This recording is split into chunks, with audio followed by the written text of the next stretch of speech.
Ukraine says it is bracing for a new push from Russian forces in the eastern region of Donbas and in the south. President Volodymyr Zelenskyy said Moscow could not admit that its operation was, quote, at a dead end.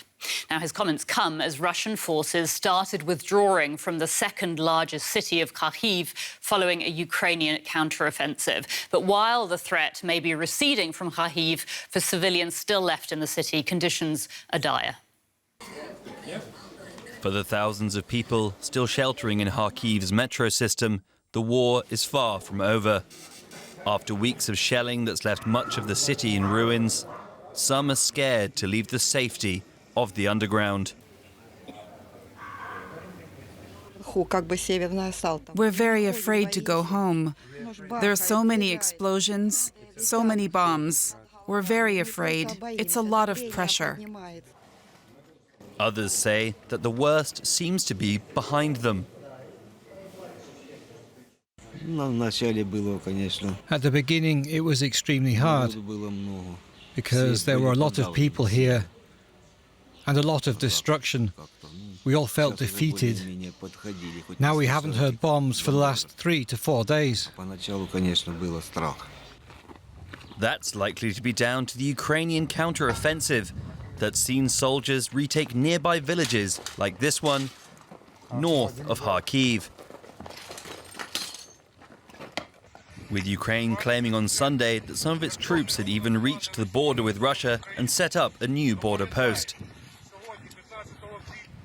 Kyiv's gains in the region come as it has started putting Western-supplied heavy weapons into action.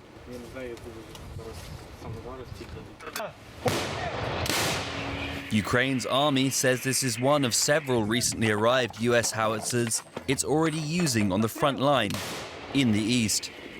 With Russia still trying to advance in the Donbas, they're certain to see even more action in the days to come. And we can cross straight to DW correspondent Amian Asif now. He's in Lviv in western Ukraine. Amian, the Ukrainian military says Russian units have suffered significant losses as they try to advance through the Luhansk and Donetsk regions. What more can you tell us about that? The Ukrainian military has called this a devastating setback for Russia, and it's backed up by British intelligence that Russia has lost up to 1/3 of its military forces in the east of Ukraine. This is over 10,000 soldiers, also hundreds of artillery pieces, and over a dozen ships.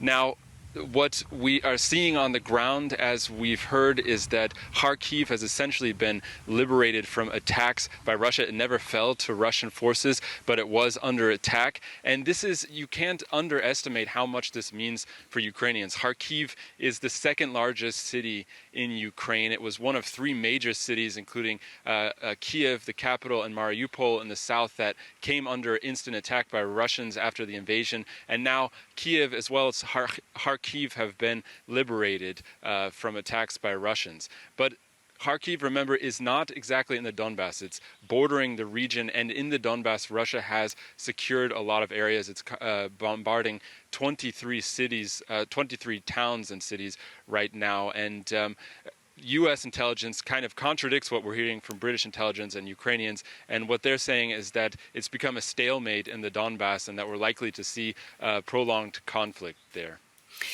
Russian forces fired at a hospital in Severodonetsk on Sunday. Can you give us some more details about what happened there?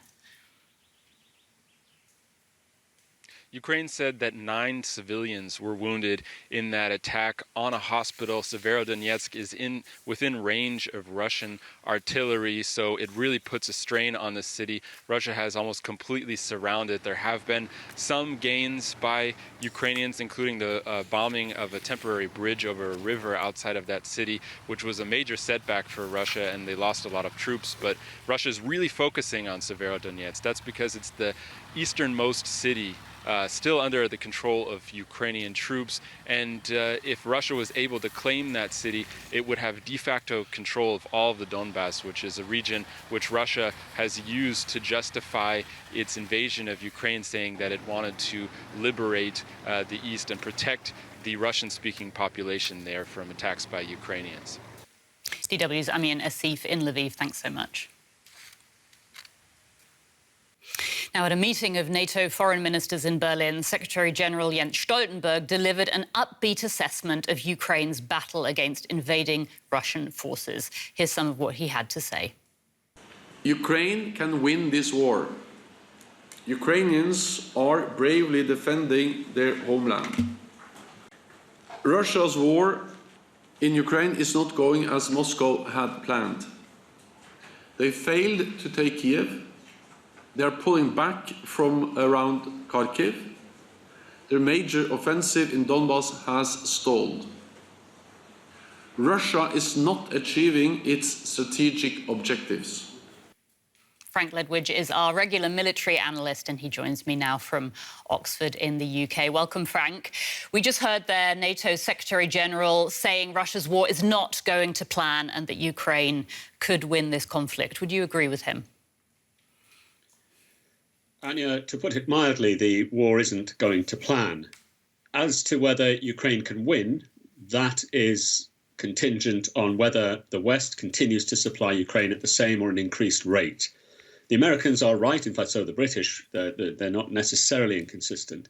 What's developing in the southeast now, around the town of Severodonetsk and Lysychansk, is a battle of attrition. And that's not going to be easy at all. It's going to take several months. And unless Ukraine continues to receive the munitions they need, such as those artillery pieces you saw in the piece, then they don't face defeat, but they won't be able to win. One can't emphasize enough, they need those weapons to continue coming in greater and greater quantities. Can we talk about the reports we're hearing that Russian forces may have fired phosphorus bombs at the Azovstal steel plant over the weekend? Do you think it was phosphorus that was used? And if so, what does this tell us about Russia's military strategy going forward? Yes, Anya, it looked to me, looking at those horrendous pictures, that was phosphorus. Those were phosphorus bombs. Phosphorus is illegal, it's unlawful under the Hague Conventions, or the Hague series of conventions in the law of armed conflict, because it's incendiary. It burns and cannot be put out. An incendiary weapon, it's an unlawful weapon. And it demonstrates a certain level of last resort from Russia. You are escalating up the ladder of unlawful weaponry. Russia is fully aware of that. And it does say something. However, what we must remember is that Mariupol still stands.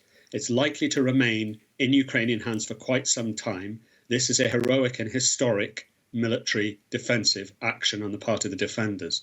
So yes, Russian desperation, but yes, also Ukraine continues to hang on there. The British Defence Ministry, we're hearing, is saying that Belarus has announced the deployment of special operation forces along the Ukrainian border. How significant is this, would you say? It's nothing new. The Belarusians just finished their spring exercises, so their forces are mobilised along that southern front anyway and have been for several weeks. That in itself is not significant. There is no way, I think, and most analysts would agree, that Belarus is going to take part in this war actively with its main force, its sort of main core of soldiers and armour.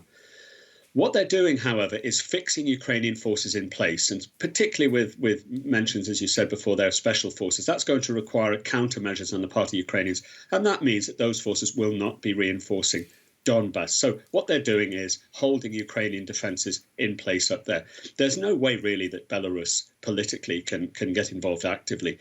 Lukashenko, president of Belarus, he needs those forces in his country to make sure that his own rather shaky regime stays in place. So we shouldn't worry about invasion from there, but yes, they're significant in the war in that they're holding Ukrainian forces in place up there around Kiev. Military analyst Frank Ledwidge, thanks as ever. Thank you, Anya. Now, in other developments in the Ukraine conflict, Ukraine has accused Russia of dropping phosphorus bombs on the Azovstal steel plant in Mariupol. Images of the alleged attack were released by a pro-Russian separatist commander.